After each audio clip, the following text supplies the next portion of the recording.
तो आज की ये कहानी अपन लेते हैं एक प्यासा कौवा। एक प्यासा कौवा, इंग्लिश में बोलेंगे ए थ्रस्टी क्रो। एक प्यासा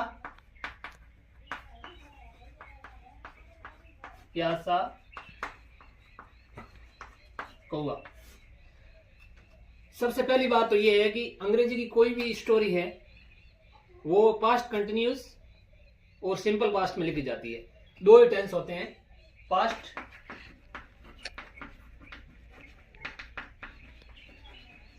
कंटिन्यूस एंड सिंपल पास्ट। इन दो टेंस में कहानी लिखी जाती है, यानी भूतकाल में लिखी जाएगी। अब तो एक कहानी है एक प्यासा कौवा। तो प्यासा कौवा की कहानी है। इस कहानी को इंग्लिश में कैसे लिखेंगे? तो सबसे पहली बात है, इस कहानी को अपन हिंदी में एक बार लिख देते हैं। सबसे पहले मैं हिंदी में लिखता हूं, जैसे एक बार एक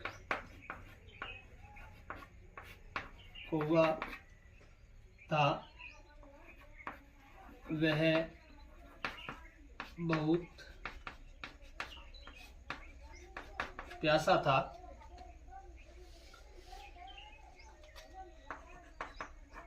पानी की तलाश में वह इधर उधर भटका। अब इसको थोड़ा नीचे लिखते हैं अंग्रेजी को लिखने के लिए, या घुमा।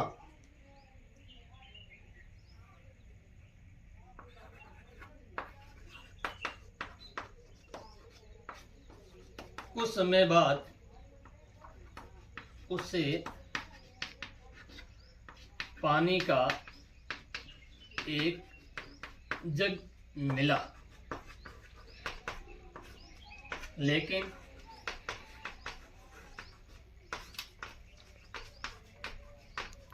उसमें पानी बहुत कम था। पानी बहुत कम था। उसकी चोंच पानी तक नहीं पहुंच सकती थी। उसने एक योजना सोची, मतलब उसमें पानी कम था, उसने एक योजना सोची। उसने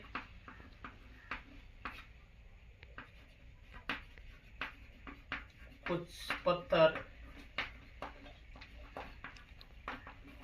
पानी में डाले, पानी ऊपर आया और वह पीकर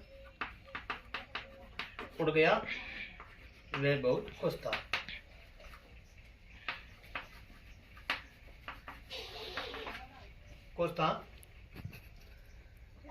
अब ये स्टोरी है।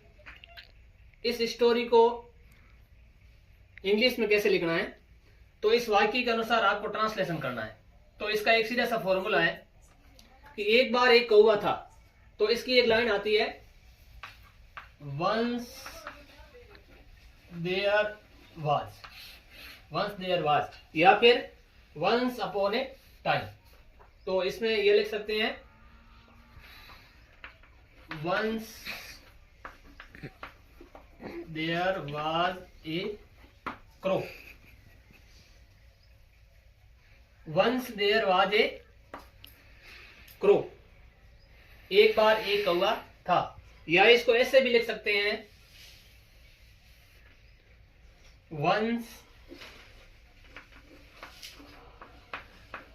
Upon a time there was a crow. एक समय की बात है कि एक कौवा था। Once upon a time there was a crow. वह बहुत प्यासा था। अब इसकी अंग्रेजी बनानी है। तो कौवे के लिए क्या आएगा? इट आएगा। क्या आएगा? इट आएगा। It was very thirsty। प्यासा को क्या बोलते हैं? thirsty। इट किसके लिए आया है? कौवे के लिए आ गया। इट वॉज वेरी थ्रस्टी, ये बहुत प्यासा था। पानी की तलाश में वह इधर उधर भटका। अब कौन भटका? कौआ। तो अब कौवे के लिए क्या लिखोगे? इट या उड़ा? कौवे के लिए क्या आएगा? इट। इट फ्लू यानी उड़ा। It flu. पानी की तलाश में वह इधर उधर भटका। तो यहां अब ये पूरी लाइन है, इसमें सब्जेक्ट क्या है? पानी की तलाश में वह इधर उधर भटका। कौन? कौआ। तो यहाँ सब्जेक्ट जो वह है वो कौवे के लिए आया है और कौवे के लिए क्या आएगा? इट आएगा। तो यहाँ क्या लिखेंगे? इट। या फिर क्या लिख सकते हैं? The crow. क्या लिख सकते हैं? The crow. The crow flew. भटका का मतलब उड़ा, फिरा, फ्लू। इधर उधर, here and there. Flew here and there. वह उड़ा हियर एंड देयर। किसके लिए उड़ा? इन सर्च यानी तलाश में। किसकी तलाश में? Of water. पानी की तलाश में इधर उधर उड़ा। अब आगे, कुछ समय बाद उसे पानी का एक जग मिला। कुछ समय बाद किस कौवे को पानी का क्या मिला? जग मिला। द क्रो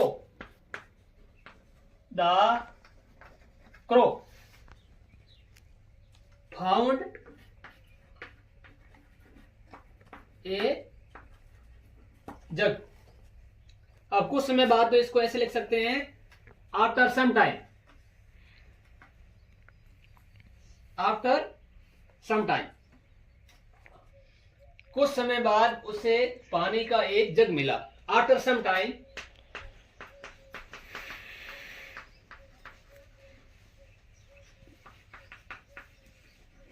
द क्रो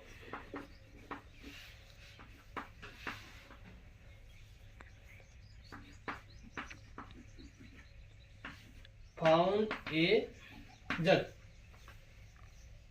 अब आगे, इसमें पानी बहुत कम था। There was a little water in it. There was a little water in it. Jug में पानी बहुत कम था, तो अब उस कौवे की चोंच पानी तक नहीं पहुंच सकती थी। It could not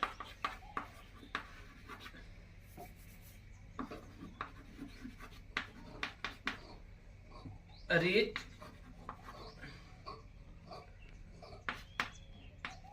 to the water.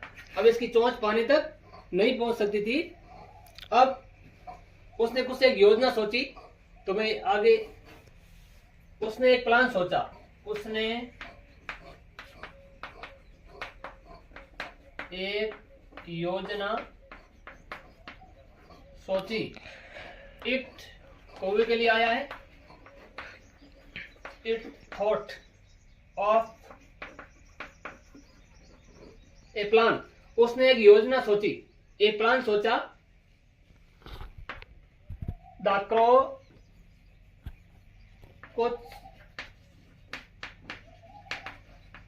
कंकड़ उस जग में डाले। द क्रो या it dropped some stones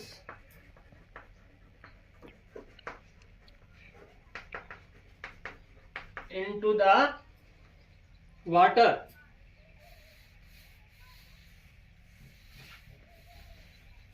into the water पानी ऊपर आ गया, पानी ऊपर आ गया। द वाटर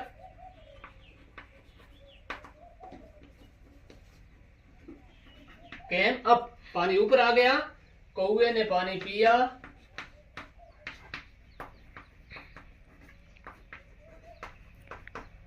द क्रो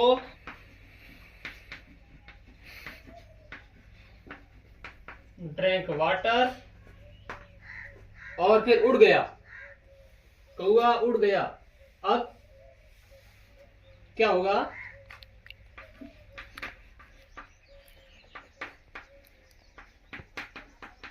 उड़ गया और वह बहुत खुश था। The crow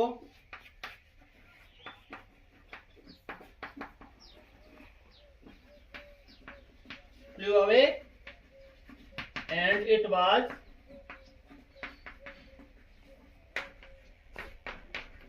very happy।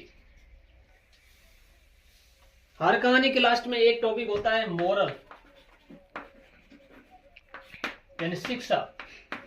अब इस कहानी की शिक्षा क्या है? कौवा ने चालाकी दिखाई, चतुरता दिखाई, तो इसकी एक शिक्षा यह हो सकती है, बी विटी या बी क्लेवर, यानी चतुर बनो या फिर बुद्धिमान बनो।